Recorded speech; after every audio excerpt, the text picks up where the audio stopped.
Buenas noches, mis queridos hermanos y queridos amigos. Vamos a tener nuestro estudio bíblico de hoy sábado 16 de septiembre. Hemos pasado la mitad del mes, estamos en un nuevo fin de semana y como todos los fines de semana vamos a disfrutar de un tiempo especial el domingo con nuestros cultos dominicales.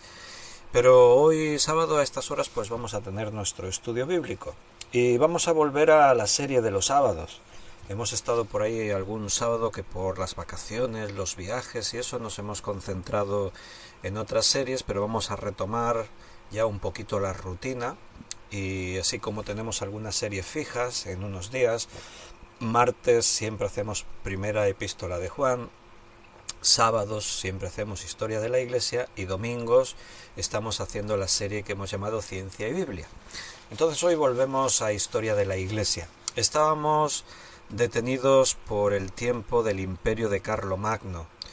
No sé si algunos han ido siguiendo esta serie y se acuerdan, pero bueno, como siempre digo, no importa, aunque no haya seguido los capítulos anteriores de las diferentes series. En cada serie hay cosas que aprender y el Señor nos habla, porque el fondo siempre de nuestros estudios es esa parte espiritual. El hecho de estudiar la historia de la Iglesia, nuestra historia, es mirar hacia atrás, reconocer y ver en nuestro tiempo que como creyentes nuestros predecesores han ido viviendo y avanzando, bueno, las cosas que se hicieron mal, las cosas que deberíamos retomar, dónde se cometieron errores. Como el Señor le decía a la iglesia de Éfeso, acuérdate de dónde has caído, ¿no? Has dejado tu primer amor.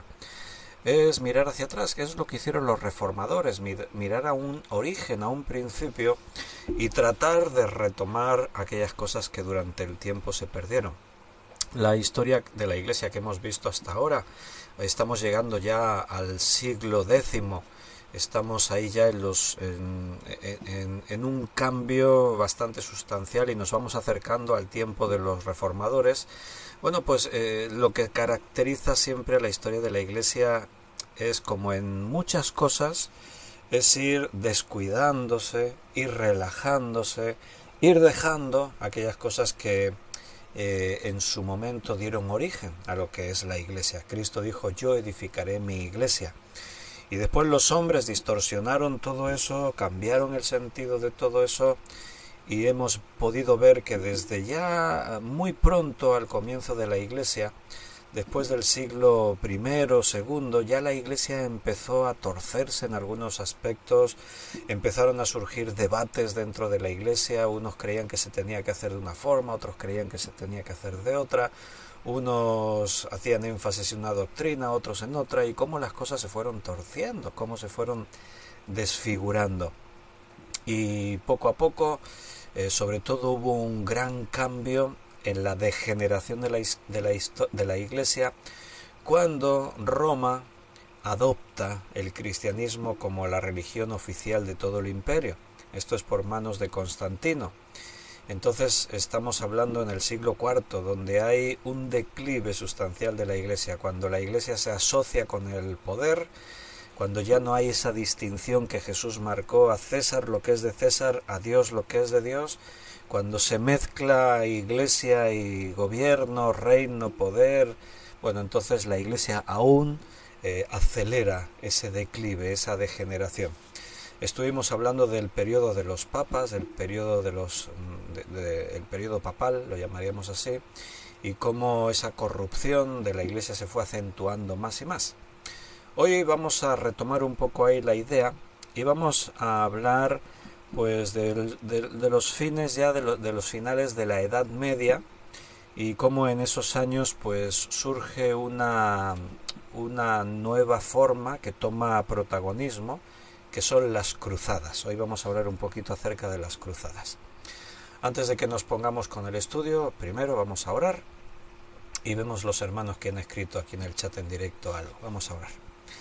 Señor, muchas gracias por esta oportunidad que nos das de reunirnos en tu nombre. Gracias, Señor, porque tú estás ahí obrando en nuestras vidas siempre, nunca nos dejas. Sin duda tú provocaste esto que estamos haciendo ahora, hace ya más de 3 años y medio. Nos pusiste en una reunión diaria que aunque sea a través de internet supone un grandísimo esfuerzo, porque en más de 3 años y medio no hemos faltado ni un solo día a esta cita, y por eso estamos convencidos de que esto lo provocaste tú y depende de ti, porque si no, humanamente no podríamos estar ahí de esta manera. No sabemos bien para qué nos estás preparando. Nos referimos a las cosas que el futuro inmediato nos va a traer, pero sabemos que vivimos tiempos difíciles, peligrosos, porque el amor se enfría, la gente cada vez está más lejos de buscarte y de creer en ti, y no sabemos todo lo que nos depara en este futuro inmediato, pero tú nos estás preparando, Señor, para hacer frente a cualquier situación y para, sobre todo, fortalecer nuestra fe y ante la frialdad, el materialismo, el humanismo, que estemos firmes y no flaqueemos. Hemos hecho de tu palabra nuestro alimento diario y queremos seguir adelante. Por eso te pedimos tu dirección, danos sabiduría, enséñanos y que hoy en este estudio podamos ser edificados un poquito más. Te agradezco por todos mis hermanos y te pido que los bendigas a cada uno. En el nombre de Jesús. Amén. Bueno, esta tarde también para nosotros ha sido un tiempo muy especial porque hemos tenido bautismos. 6 hermanos se han bautizado, ha sido una tarde muy buena y 4 de esos hermanos son jovencitos, que siempre es un gozo añadido ver a jóvenes que deciden entregar sus vidas a Jesús. Así que estoy realmente feliz. Ha sido una tarde muy agradable, muy buena, con la iglesia ahí celebrando y festejando ese momento de testimonio público de cuando un hermano, alguien dice yo quiero bautizarme porque creo en Jesús, ¿no? Así que estamos todavía disfrutando esa fiesta, ese momento. A ver, en el chat en directo, ¿quién escribió por aquí? Paola Méndez, no sé si Nerea anda por ahí o no, pero los saludamos, Dios los bendiga, hermanos, dice Paola Méndez. Beatriz dice, buenas noches querido pastor y queridos hermanos, Dios los bendiga y nos ayude a entender su palabra. Un abrazo, os amo en el Señor. Juan Bermudo dice, buenas noches Víctor y mis demás hermanos, que la gracia y la paz de nuestro Señor Jesús estén en vuestros corazones. Ana Rita dice, muchas bendiciones, la paz del Señor Jesucristo para todos. Miguel Torres ha escrito, buenas noches, amado pastor Víctor y hermanos en Cristo, la gracia de nuestro Señor Jesucristo estén siempre en cada uno de vosotros, es una bendición escuchar la enseñanza de la palabra de Dios. Gracias, pastor, por esta preciosa labor que usted lo realiza cada día. Sé que es un esfuerzo.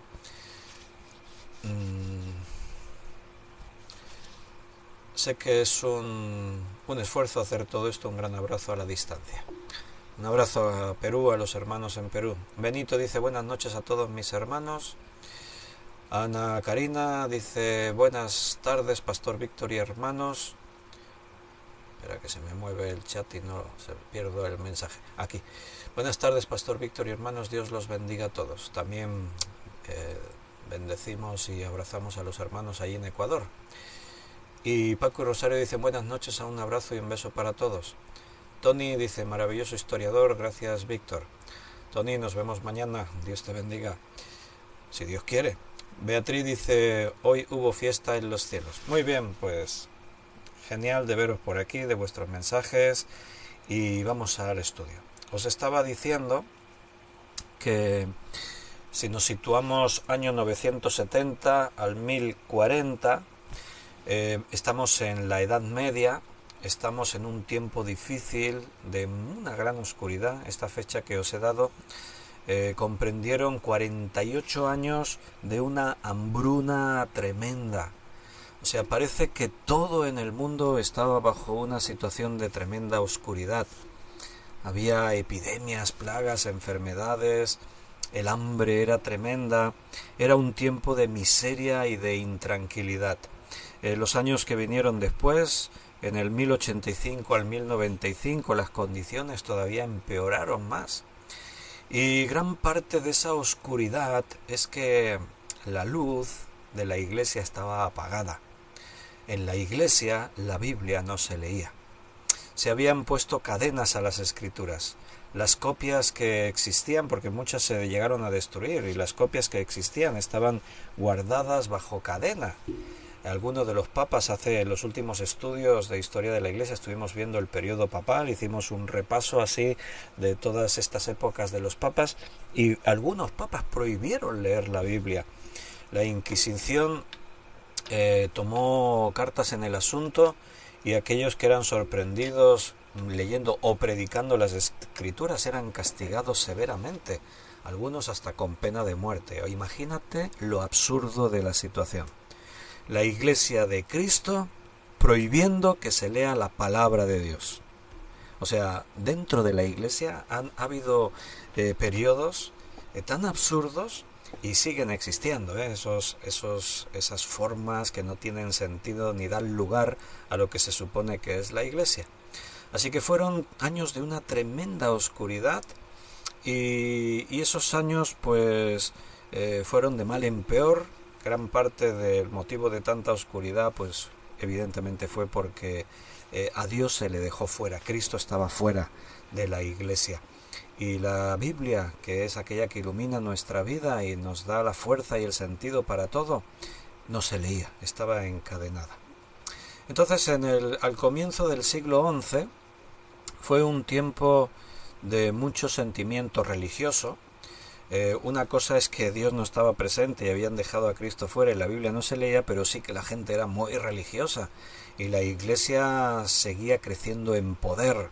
Uno de los mecanismos que la Iglesia utilizaba para controlar a las multitudes era el uso del miedo, o sea, aterrorizar a la gente, infundirles miedo. Si te fijas, en muchas de las iglesias, tanto en el exterior como en el interior, las gárgolas de las iglesias y muchas de la decoración tenían que ver con escenas del infierno, con seres demoníacos, con la maldad, y es que se utilizaba todo ese mundo de la oscuridad, del diablo y de todo, del infierno, para infundir temor a las gentes ignorantes que no sabían la Biblia, y como no tenían la luz de la Escritura vivían en una completa ignorancia.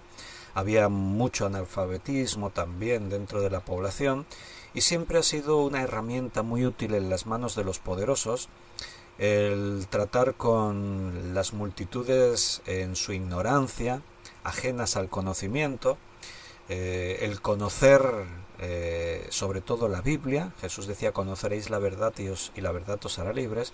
Conocer las Escrituras nos dan vida, nos dan libertad y también nos otorgan poder. Entonces la Iglesia no se sabe, están ahí corruptos, perdidos en todas sus pecados y depravaciones, y el mundo pues está sumido en una tremenda oscuridad.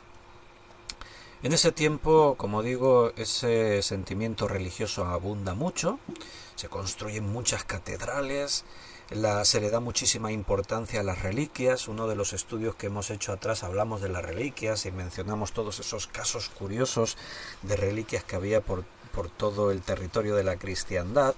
Y otra de las cosas a las que se le da mucha importancia es a las peregrinaciones. Reliquias y peregrinaciones toman un protagonismo importante dentro de la Iglesia. Principalmente las peregrinaciones pues son a Tierra Santa. Poder ir a Jerusalén y los lugares que acogieron todas esas escenas de la vida de Cristo, pues eran lugares muy visitados, a los que muchos cristianos visitaban como peregrinos.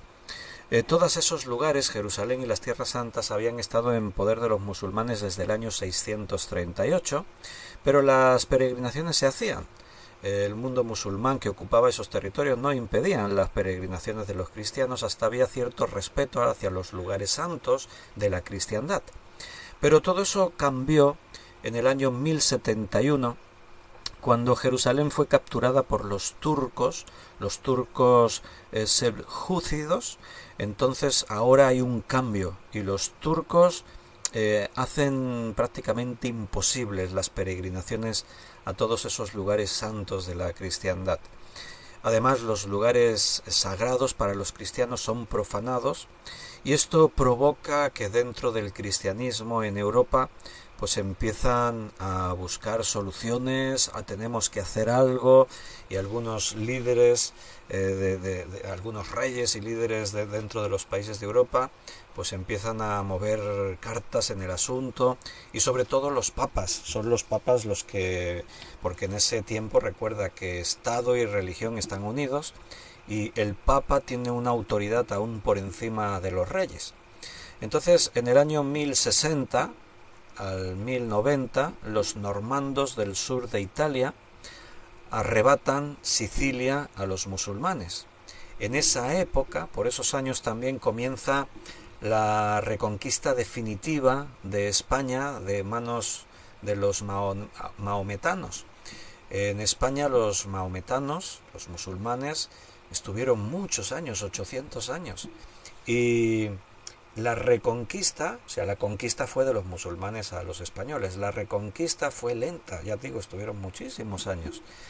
Y en este periodo que estamos ahora comenzando, ya a comienzos del siglo XI, se toma ya los últimos movimientos militares para la reconquista definitiva, sobre todo en manos de Fernando I de Castilla. Fernando de Castilla reinó del 1028 al 1065.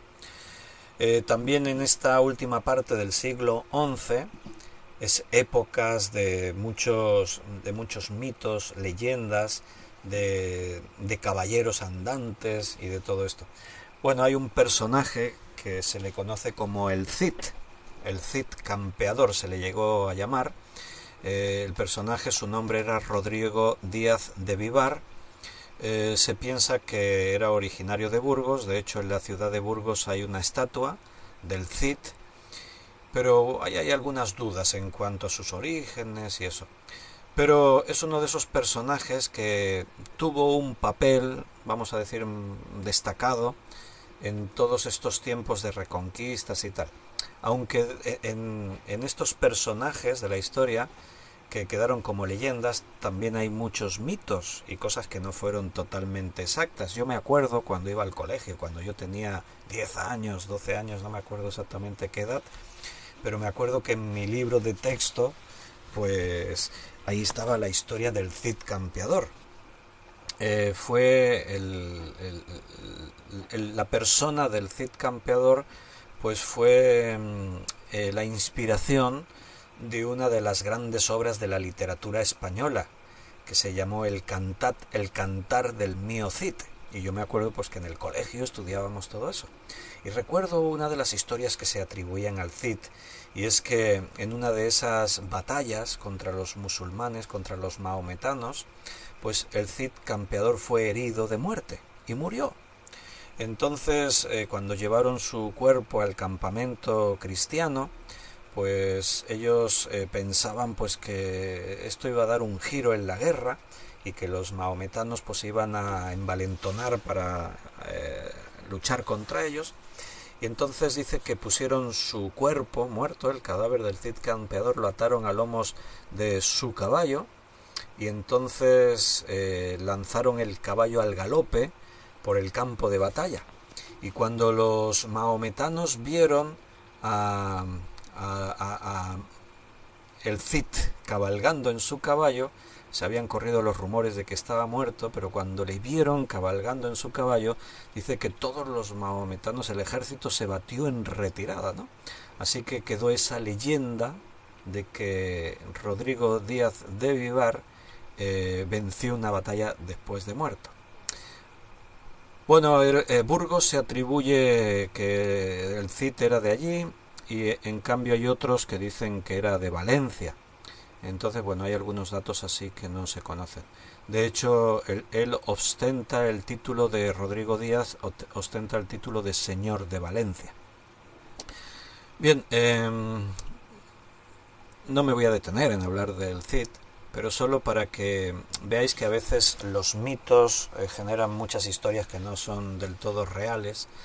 Y es que la historia de este hombre no fue tanto como un héroe cristiano, sino que el Cid se convirtió era algo así como un mercenario.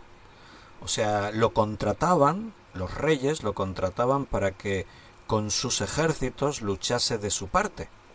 Y es interesante saber que el Cid luchó del lado de los cristianos, pero también luchó del lado de los musulmanes. O sea, simplemente él prestaba sus servicios a cambio de una paga. Y eso le puso a las órdenes de diferentes caudillos, tanto cristianos como musulmanes. O sea, se vendía al mejor postor. Entonces, eso desmitifica mucho el mito de un grandísimo héroe, ¿no? Que estaba ahí al frente de ejércitos cristianos derrotando a los musulmanes. Bueno, héroes en la historia de la humanidad ha habido muchos. Pero creo que estarás de acuerdo conmigo de que mi único héroe es Jesucristo. Es el único que merece ese título de héroe, porque realmente fue nuestro héroe. Él vino a este mundo, murió por nosotros para darnos vida. Y lo hizo y se enfrentó a todos. El mundo se volvió en su contra, dice la Biblia. A los suyos vino y los suyos no le recibieron. Y también dice que el mundo amó más las tinieblas que a la luz. Pero Jesús cumplió su propósito y él venció no solo a sus enemigos, sino también a la propia muerte. Y esa victoria nos la otorgó a nosotros. Así que se asimila la convicción dentro del cristianismo poco a poco por estas batallas, estas victorias contra el mundo musulmán, en Italia, en España, en otros lugares, de que es posible derrotar a los maometanos. Después de siglos, ahora vemos que es posible expulsarlos de nuestros territorios y vencerlos. Así que esto también dio alas a formar ejércitos para marchar hasta Tierra Santa y expulsar de allí a los musulmanes y recuperar esos lugares cristianos que se reconocían propios de la cristiandad.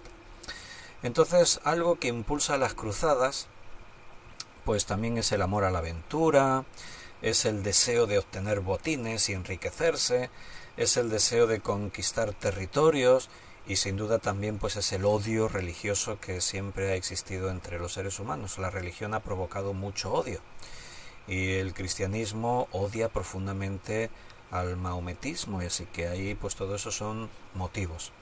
Pero también creían que haciendo esto, apuntándote a las cruzadas, estabas haciendo algo muy importante para tu propia alma y para Cristo.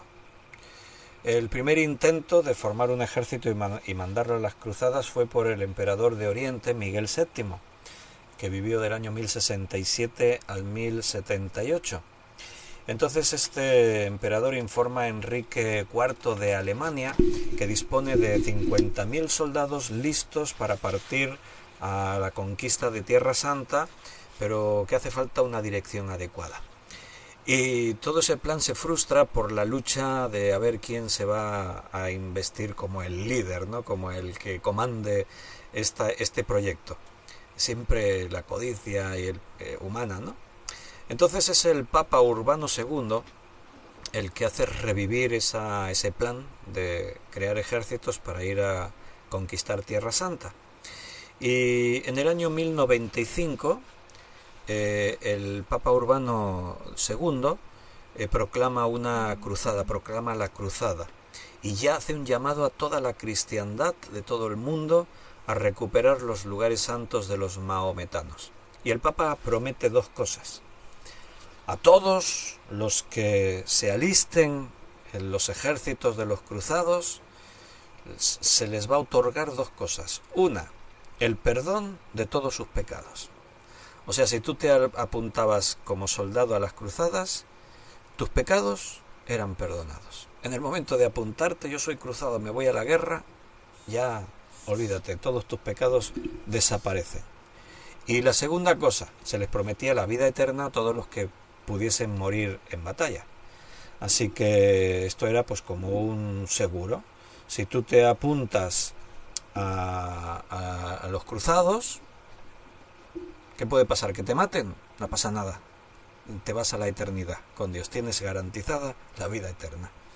Bueno, yo creo que no hace falta que conozcas mucho de la Biblia para darte cuenta de lo absurdo que era eso. Por apuntarte a la cruzada e ir a luchar para conquistar Tierra Santa, ya tus pecados te eran perdonados y obtenías automáticamente la vida eterna. Bueno, me resulta hasta como decir, no es necesario que digas, pero lo voy a decir, pero es como que ya lo sabéis todos, que la salvación y la vida eterna, el perdón de pecados no se obtienen por ninguna obra que tú puedas hacer, y mucho menos por ir a pelear contra los musulmanes a las tierras santas, a Jerusalén y todo eso. O sea, la gente que iban ahí eran malvados y había pecadores y había gente que ni creía en Dios, pero bueno, nos apuntamos a esto. Algunos iban, como os he dicho, con esa motivación de decir, me apunto a las cruzadas porque estoy haciendo algo tremendo por mi alma y por Cristo, ¿no? Pero otros simplemente era, como también nos decía, por la codicia de conseguir botines. Algunos era por pura maldad, porque era gente que disfrutaban matando y haciendo daño a otros, como se demostró en estas primeras cruzadas. Primero, en el año 1096, parte un grupo muy numeroso, un ejército, bajo la dirección de Walter de Pazzi, y de un sacerdote que se llamaba Pedro el Ermitaño. Y bueno, estos en su marcha, ahí se demuestra la motivación y la maldad de esta gente. En su marcha, al pasar por las zonas del Rin, allí masacraron a ciudades enteras de judíos, masacraron a judíos, porque eran judíos y había que matarlos, ¿no? Pero bueno, este primer ejército fue destruido casi por completo por los turcos en Constantinopla. Así que había que formar nuevos ejércitos. Y fue la nobleza feudal de Europa, los nobles, los que tenían el dinero y el poder, los que consiguieron formar 3 grandes ejércitos. Recuerda, muchos eran voluntarios que se apuntaban a esos ejércitos bajo esa promesa de que tus pecados son perdonados y tendrás la vida eterna. Y se forman 3 grandes ejércitos. En el año 1097, esos ejércitos cruzados conquistan Nicea en el mes de junio. En julio el avance continúa y tienen una gran victoria sobre los turcos en Dorilea. En octubre de ese mismo año, el 1097, sitian Antioquía, rodean toda la ciudad de Antioquía y la sitian. Y fue un sitio muy largo, duró hasta junio del año siguiente, del 1098, en el que Antioquía cayó derrotada y bajo el poder de los cristianos. Finalmente, el año siguiente, en el 1099, Jerusalén va a ser tomada por los cruzados cristianos. Todos los habitantes de Jerusalén van a ser degollados, les van a cortar el cuello. Y el cristianismo entiende que han tenido una tremenda victoria al conquistar la ciudad santa, la ciudad de Jerusalén. No os voy a cansar con muchas de estas historias, porque bueno, hay tanta información que serían muchas horas de estudios bíblicos para contaros todos los episodios de la historia de la Iglesia. Yo aquí en mi biblioteca tengo un montón de tomos, de volúmenes que hablan de la historia de la Iglesia, y ya sabéis que siempre mi intención es daros información de los acontecimientos así como más importantes, más destacados, pero siempre el objetivo principal es ir a la parte espiritual, ver qué cosas se hicieron bien, qué cosas se hicieron mal, la Iglesia, cómo la Iglesia pues fue torciéndose, fue corrompiéndose y todos estos detalles, ¿verdad? Entonces, en esas épocas, después de las cruzadas, conquistan Tierra Santa, pero no estaba todo hecho. Ahora siempre va a haber guerras, escaramuzas, hay ejércitos por ahí musulmanes que intentan reconquistar. Y entonces se formaron muchas órdenes de caballeros que se iban a cuidar de conservar esos lugares, de proteger a los peregrinos. Entre ellos, pues mencionaros una orden que fue muy conocido, que fue la Orden de los Caballeros Templarios. La Orden de los Caballeros Templarios al principio se llamó la Orden de los Pobres Compañeros de Cristo del Templo de Salomón. También se le llamó la Orden del Templo o Orden del Temple, de la frase afrancesada. Y finalmente pues se llegaron a conocer, y es como los conocemos hoy en día, como los Caballeros Templarios. Y fue una orden monástica, militar, católica evidentemente, de la Iglesia, pertenecía a la Iglesia, pues de las más poderosas en este tiempo de finales de la Edad Media. Y se mantuvo activa, durante por lo menos 2 siglos. Se fundó por el año 1118 o 1119 por 9 caballeros franceses liderados por Hugo de Payns. Y tras esta primera cruzada que conquista Jerusalén, pues su proposición original era proteger la vida de los cristianos que peregrinaban a Jerusalén y tratar pues de mantener bajo el poder de los cristianos algunos de estos lugares santos. Esta orden fue reconocida por el patriarca latino de Jerusalén, que se llamaba Garmon de Picquigny, apellido francés, y se le impuso como regla la de los canónigos agustinos del Santo Sepulcro. Esta regla, dentro del contexto templario, es conocido como la regla latina. Entonces, bueno, detrás de los caballeros del Temple, pues igual se generaron muchas leyendas, muchas historias. Eran unas épocas en que las leyendas, bueno, fluían por todas partes, y algunas de esas historias son reales, pero otras muchas son historias inventadas, como antes os estaba comentando también acerca del Cid Campeador.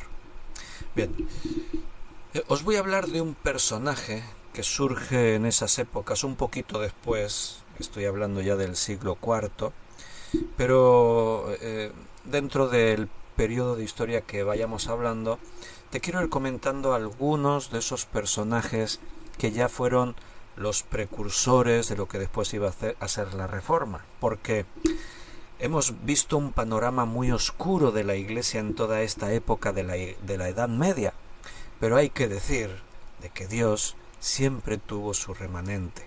Siempre hubo, aunque fueran unos pocos. Cuando tú lees allí en los mensajes a las iglesias, en Apocalipsis, las 7 iglesias, las iglesias que están caracterizadas por esta época, allí dice, pero tengo unos pocos. El Señor siempre tenía algunos, aunque fueran pocos. Siempre ha habido hombres y mujeres dispuestos a mantener su fe genuina en Dios y a predicar y defender la verdad, las Escrituras. A pesar de que se prohibía leer la Biblia, siempre había algunos que estaban dispuestos incluso a arriesgar sus vidas por la Biblia.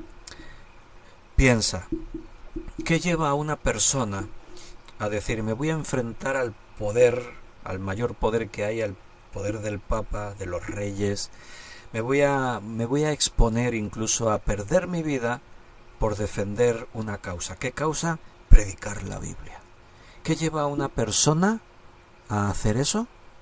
Bueno, pues lo único que puede provocar algo así es una convicción tan grande de que esto es la verdad y esto es lo que tengo que hacer, que no 1 o 2 locos que surgieron por ahí, sino que aunque digo que fueron pocos, fueron muchos. Si hablamos de que no fueron 2 locos no, fueron más de 2.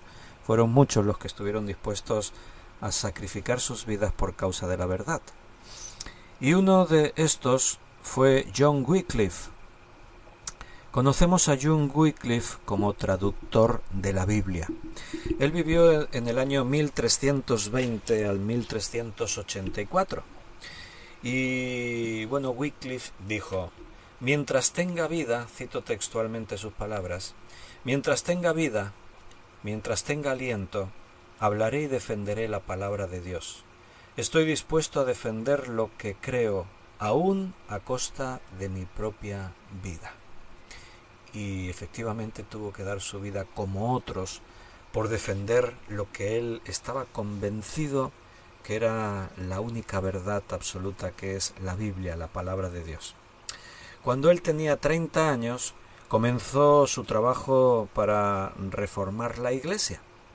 Él ingresa en la Universidad de Oxford a los 16 años para convertirse en sacerdote.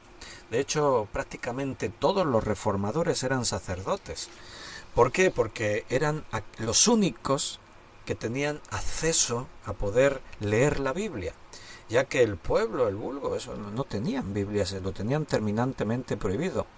Y solamente algunos sacerdotes, porque en algunas iglesias o monasterios había algunas Biblias, casi siempre cerradas bajo llave o encadenadas, pero estos tenían autoridad y por lo tanto eran algunos que consiguieron leer la Biblia. Y cosa que ocurrió. ¿Qué ocurre cuando uno lee la Biblia? Pues que tiene la oportunidad de recibir la luz de la propia palabra. Y muchos de estos, al leer la Biblia, creyeron en el Cristo de la Biblia, en el Dios de la Biblia, fueron iluminados por las Escrituras, y de ahí que casi todos los reformadores que leyeron la Biblia estuvieron dispuestos a dar su vida por causa de su fe. También Wycliffe dijo: las Escrituras tienen la última palabra. Él entendió y descubrió que la Biblia es la verdad y por lo tanto es la única que tiene toda la autoridad.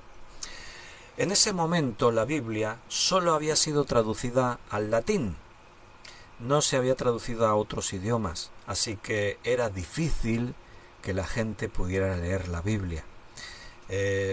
Teníamos las versiones del Antiguo Testamento en hebreo y teníamos el Nuevo Testamento en griego, y de ahí pues, el Antiguo Testamento ya se había traducido también al griego, la versión de los 70 o la Septuaginta, pero no había sido traducido a más idiomas.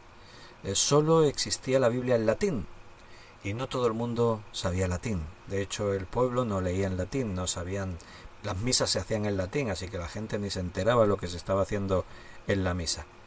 Entonces, en este tiempo también surgen las indulgencias, o sea, si tú pagas dinero a la iglesia, entre otras cosas, puedes quitarte los pecados de encima, pero también puedes sacar almas del purgatorio.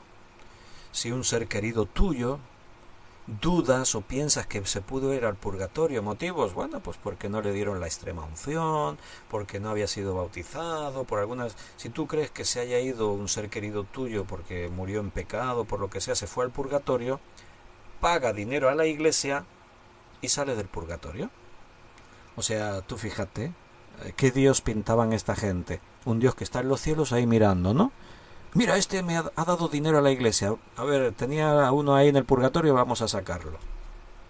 Qué absurdo, qué ideas más retorcidas. Dios no es para nada así. A Dios no le interesa nuestro dinero. Dios quiere tu vida porque te ama, y el amor te busca a ti, no busca lo que tú tienes. No hay nada que tú tengas que puedas complementar a Dios o que puedas darle a Dios algo que le haga mejor, más completo, o algo que Él no tenga.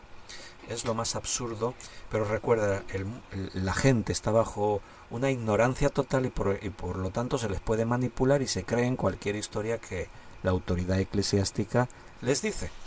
Entonces en ese tiempo surgen las indulgencias y también estaba de moda cobrar por cualquier acto religioso que se hiciese. Si se hace un bautismo, si un casamiento, si cualquier cosa, era motivo para cobrar, tenías que pagar a la iglesia. Entonces Wycliffe, ante todo esto, como sacerdote cristiano y ahora con el conocimiento de la Biblia, no se puede quedar callado. Entonces Wycliffe dice: no, tengo que denunciar la corrupción y tengo que proclamar la Biblia. Bueno, las circunstancias históricas en las que tú y yo vivimos hoy seguramente han cambiado, no son las mismas que las de este periodo de John Wycliffe, pero evidentemente la iglesia sigue estando corrompida, y ahora ya hablamos ya no solo una iglesia que había en ese momento, sino la iglesia en todas sus formas: catolicismo, iglesia ortodoxa, protestantismo, en fin, todo lo que el cristianismo en sus diferentes formas es hoy en día está lleno de corrupción, de frialdad. Se manipulan las escrituras, en algunos ni se predican las escrituras. Entonces nos encontramos en un tiempo en el que hacen falta hombres y mujeres como en los tiempos de la Edad Media, que estén dispuestos a decir: no me voy a quedar callado, como Wycliffe, no me voy a quedar callado. Eran los valientes de su época. esfuérzate y sé valiente en hacer todo lo que está escrito en este libro de la ley, dijo Dios a Josué. Pues eso es para nosotros hoy. En el año 1369, Wycliffe obtiene su título de teología. En el 1371 fue reconocido como el teólogo y erudito más prestigioso de la Universidad de Oxford. Y en el 1972 fue doctorado en teología, obtuvo su doctorado en teología. Y 2 años después, 1374, es cuando Wycliffe comienza a hablar contra la Iglesia y empieza a denunciar que la Iglesia está totalmente corrompida y empieza a denunciar que la Iglesia está mezclada con la política y que están realmente lejos de lo que la Biblia dice que tiene que ser la Iglesia. Wycliffe demanda que la Iglesia solo se tiene que ocupar de lo espiritual y no estar ahí mezclada con el gobierno y la corrupción. Entonces, claro, ocurre lo que tenía que ocurrir, se opuso al Papa y denuncia la corrupción desde el propio Papa. Una de las cosas que denuncia es que el Papa tiene grandes propiedades en territorio de Inglaterra. Wycliffe es inglés y no lo había dicho antes, pero bueno, supongo que lo deducisteis al decir que estudió en Oxford. Entonces, si en ese tiempo muchas propiedades iban directamente a propiedad del Papa, por ejemplo, si un inglés moría sin dejar testamento, la Iglesia se lo quedaba. Y como el Papa es el cabeza de la Iglesia, pues muchas de esas propiedades quedaban bajo el título del Papa. Y Wycliffe dijo: no puede haber, y cito textualmente, no puede haber dos soberanos sobre Inglaterra. O Eduardo es el rey, o el Papa es el rey. Pero los ingleses aceptamos como a Eduardo como el rey y rechazamos a Roma. Mira, querido hermano, hoy tú y yo somos los responsables delante de Dios, somos los representantes del reino de Dios en la tierra, somos la Iglesia de Cristo y tenemos la oportunidad que tenemos hoy para dejar huella, para hacer la voluntad de Dios, para denunciar la mentira y la corrupción en la Iglesia, pero sobre todo, nuestra misión principal, predicar la verdad de las Escrituras. Vivimos en un tiempo donde cada vez menos se predica la Biblia, donde la Biblia está siendo atacada muy duramente desde dentro de la propia Iglesia. La predicación del domingo pasado hablaba de esto. La Biblia está siendo atacada desde dentro de la propia Iglesia. Se utilizan conceptos muy sutiles como decir que la Biblia contiene la palabra de Dios. No, eso es falso. La Biblia no es que contiene la palabra de Dios, la Biblia es la palabra de Dios. Así que si formas parte del remanente de Dios, de aquellos que están dispuestos, aún pagando un alto precio, a defender la verdad de Dios, la verdad de la palabra, a predicar la Escritura, ánimo hermano, sé valiente, Dios te respalda, Dios está contigo. Y piensa que antes de ti en la historia del cristianismo algunos ya dieron su vida por ese fin. Wycliffe enseña la Biblia y la Iglesia prohíbe que se enseñe la Biblia. La Iglesia está totalmente corrupta. Y hoy, recuerdas, sigue en esa línea. Solo que quizás está más camuflado. Está dentro de una forma como más disimulada. Pero dentro de la Iglesia no te olvides que hay una gran industria de negocio. O sea, dentro de la Iglesia, hablo ahora de la Iglesia protestante, la Iglesia evangélica, hay todo un mercado, hay toda una mercadotecnia que tiene que ver con la música, con la literatura, con el espectáculo, y se mueven millones de euros por todas partes. Sé sabio y observa bien, pero sobre todo tienes que ser un buen conocedor de la verdad. La mentira solamente se descubre cuando conoces muy bien la verdad. En 1376, John Wycliffe escribió tratados donde explicaba acerca de los abusos que la Iglesia estaba cometiendo y de todas las riquezas que la Iglesia manejaba y que eran una señal de esa corrupción. Entonces él decidió ir tratando con todos estos problemas, escribiendo tratados, obras literarias que fueran denunciando y exponiendo todos estos tratados. Y en el año 1377 el obispo lo manda llamar para pedirle explicaciones, porque el obispo se dio por aludido, evidentemente. Y entonces se le atribuyen a John Wycliffe cargos de herejía, o sea, lo acusan como un hereje. Y bueno, ante el obispo allí en Inglaterra pues le esperaba una buena comitiva y se crea toda una revuelta acerca de los partidarios de Wycliffe y de todos los que estaban de parte del obispo. O sea, se crearon revueltas en Inglaterra, ¿no? El Papa se entera de todo lo que está ocurriendo y dicta 5 bulas papales. El Papa en ese momento se llama Gregorio XI.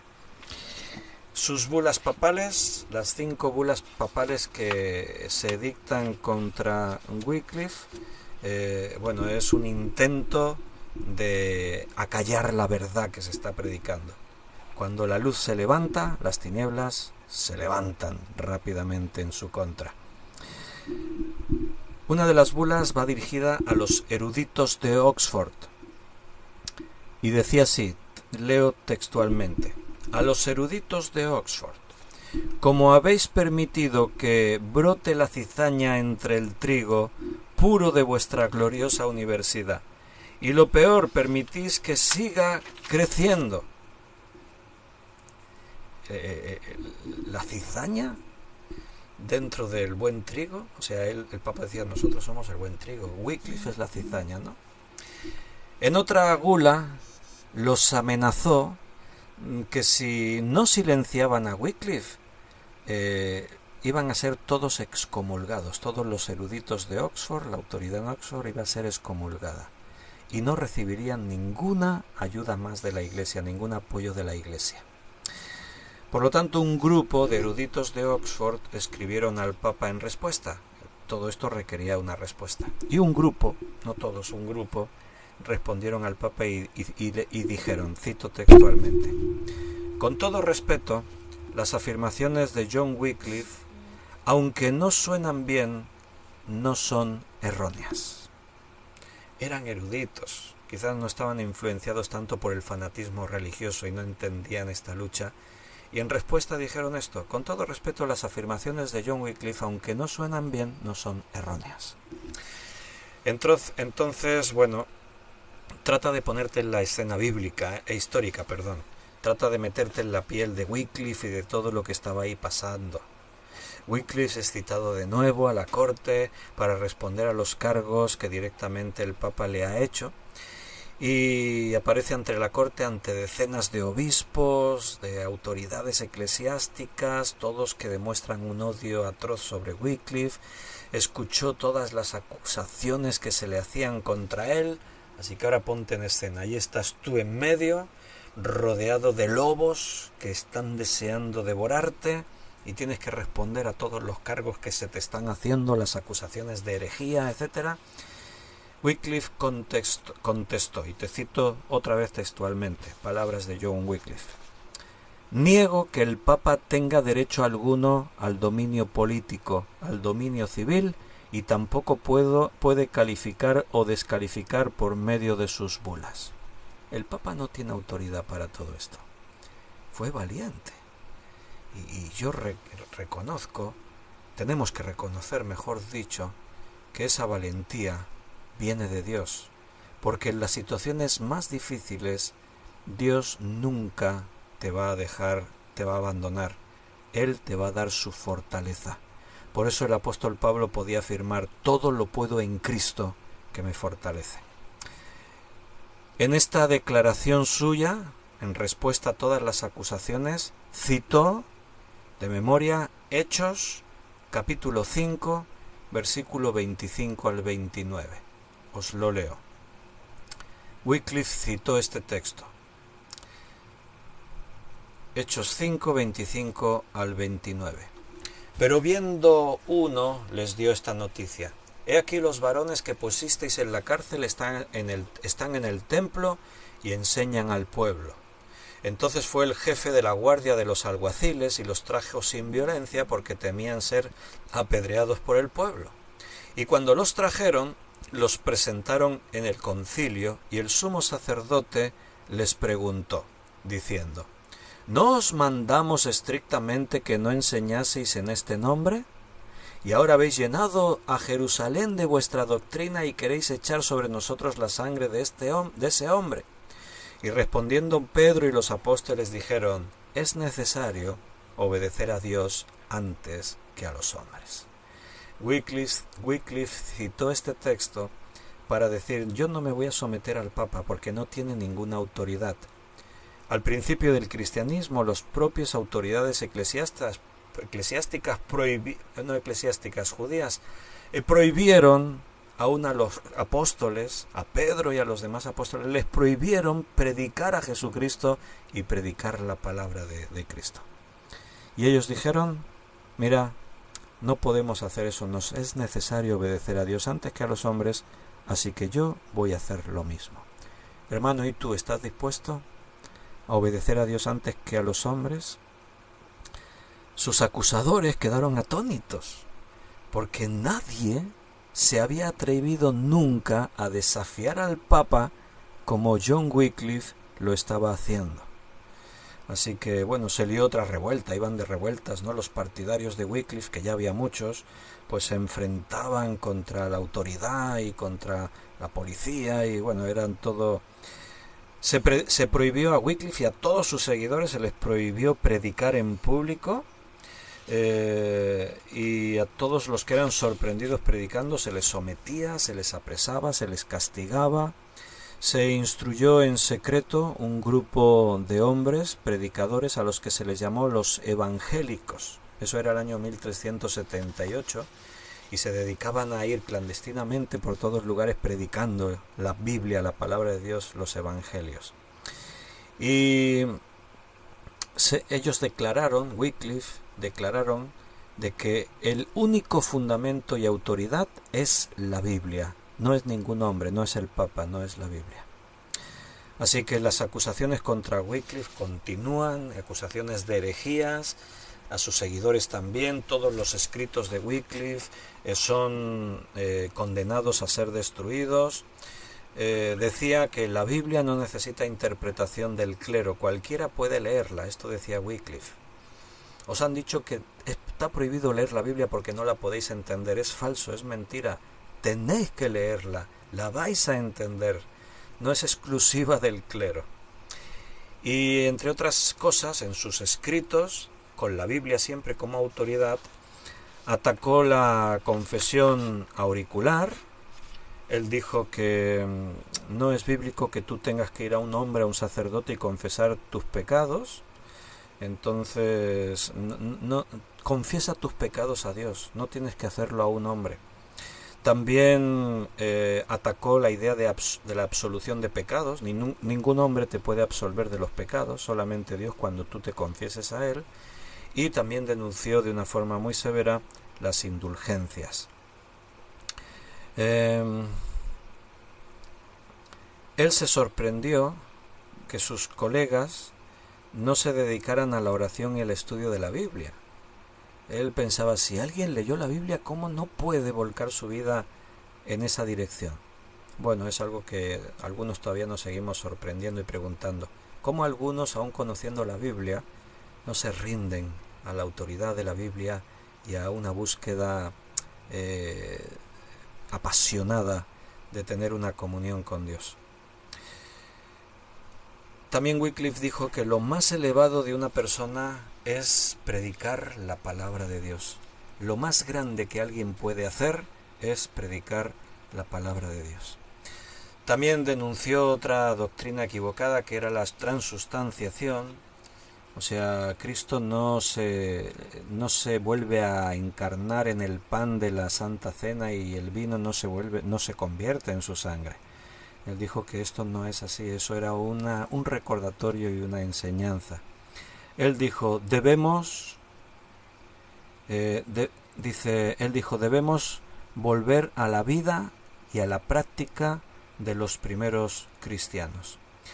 Y en el año 1380, por orden del Papa, se reúnen en Oxford 12 doctores en divinidades para tomar una decisión en cuanto a Wycliffe. 7 de esos doctores votaron en contra de Wycliffe y 5 votaron a favor. Pero estos 5 fueron presionados duramente, así que Oxford se manifestó en contra de Wycliffe y Wycliffe se tuvo que alejar de Oxford y se refugió en Dios. Ahora ya no tenía un refugio en esa universidad, sino que el refugio era su Dios. Se dedicó a traducir la Biblia al inglés. Recuerda que dijimos que solo existía la Biblia traducida al latín, y él se dedicó a traducir la Biblia al inglés y aplicó 5 normas para poder traducir la Biblia. Número 1. Voy a traducir solo de textos que sean confiables. Número 2. Comprender la lógica de las escrituras. Número 3. Comparar las escrituras entre sí para comprobar que no se contradicen. Número 4. Tener una actitud humilde en el estudio de la escritura. Y número 5. Recibir la guía del Espíritu Santo. Él se propuso estas normas en esa misión que él encontraba que era un mandato directamente de Dios, traducir la Biblia para que llegue a cuantas más personas posible. El arzobispo de Canterbury escribió, y te leo textualmente, acerca de Wycliffe. Dijo: ese miserable y pestilente Wycliffe, de dañina memoria, hijo de la serpiente antigua, heraldo e hijo del anticristo, que se atrevió a traducir al inglés las sagradas escrituras, hombre coronado de maldad. ¡Uf, qué escándalo! Uno que se atrevió a traducir al inglés las escrituras. Bueno, imagínate lo ofendido que se sentía el arzobispo de Canterbury. Te voy a repetir lo que escribió. Ese miserable y pestilente Wycliffe, de dañina memoria, hijo de la serpiente antigua, heraldo e hijo del anticristo, que se atrevió, ¿a qué? A traducir al inglés las sagradas escrituras, hombre coronado de maldad.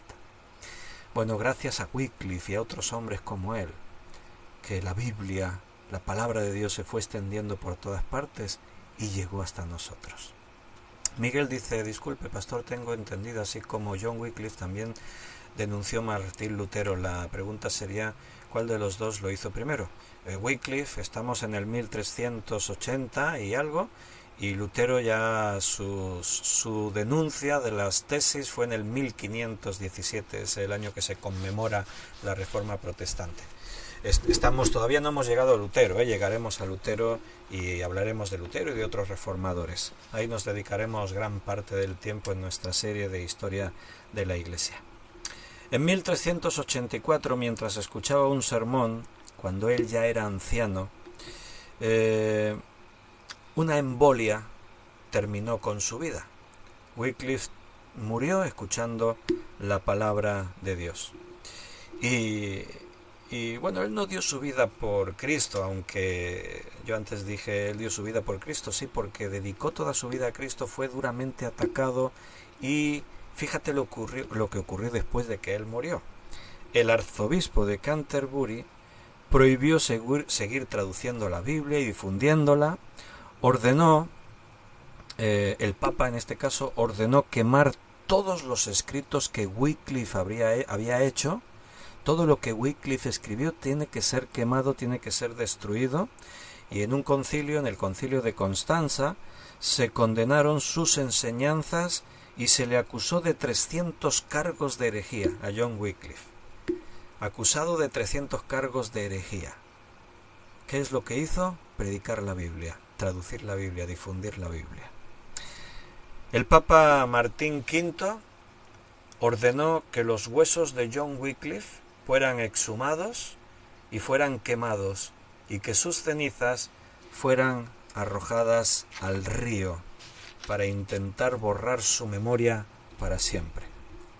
Pero lo que Wycliffe hizo fue un acto de valentía y de fe, y quedó en la historia como un hombre que dedicó su vida a defender y predicar la Escritura, la verdad del Evangelio. Si lees en Hebreos 11, allí habla de los hombres de la fe, hombres y mujeres que dieron sus vidas por la fe. Algunos aparecen ahí con nombres propios como los grandes héroes. Empieza la lista con Abel, continúa con Enoc, estoy en Hebreos 11, y habla de Noé, habla de Abraham. La lista se va extendiendo por esos personajes de la Biblia que tantas historias conocemos, ¿no? Isaac, y Jacob, y José, y Moisés, y continúa hablando de los profetas, de Samuel, pero llega un momento en el que ya no menciona más nombres porque sería incansable la lista, y habla de algunos, dice el mismo autor, dice, porque tiempo me faltaría contando de Gedeón, de Barak, de Sansón, de Jefté, de David, como de Samuel y los otros profetas, y otra larga lista de personajes que por la fe conquistaron reinos, hicieron justicia, alcanzaron promesas, taparon bocas de leones, apagaron fuegos impetuosos, evitaron filo de espada, sacaron fuerzas de debilidad, se hicieron fuertes en batallas, pusieron en fuga ejércitos extranjeros. Las mujeres recibieron sus muertos mediante resurrección. O sea, victoria, pero mira lo que dice ahora. No todos experimentaron victorias. Dice, mas otros fueron atormentados, no aceptando el rescate a fin de obtener mejor resurrección. Otros experimentaron vituperios y azotes, y a más de esto prisiones y cárceles. Fueron apedreados, aserrados, puestos a prueba, muertos a filo de espada, anduvieron de acá para allá cubiertos de pieles de ovejas y de cabras, pobres, angustiados, maltratados, de los cuales el mundo no era digno, errando por los desiertos, por los montes, por las cuevas y por las cavernas de la tierra. Y todos estos, aunque alcanzaron buen testimonio mediante la fe, no recibieron lo prometido, proveyendo Dios alguna cosa mejor para nosotros, para que no fuesen ellos perfeccionados aparte de nosotros. La historia de la Iglesia sigue escribiéndose hoy. Tú y yo formamos parte de un momento clave en nuestra historia, porque repito lo que dije antes, el amor se ha enfriado, la Biblia está siendo atacada, en muchos lugares ni se predica o se predica mal, y Dios sigue contando con su remanente, hombres y mujeres fieles que estén dispuestos a seguir predicando su palabra. Adelante, hermano. Mañana es domingo, 11 de la mañana, culto dominical, 9 de la noche, volvemos a encontrarnos para tener otro estudio bíblico. Un abrazo, mis queridos hermanos, que Dios os bendiga, y si Dios quiere, mañana volvemos a vernos.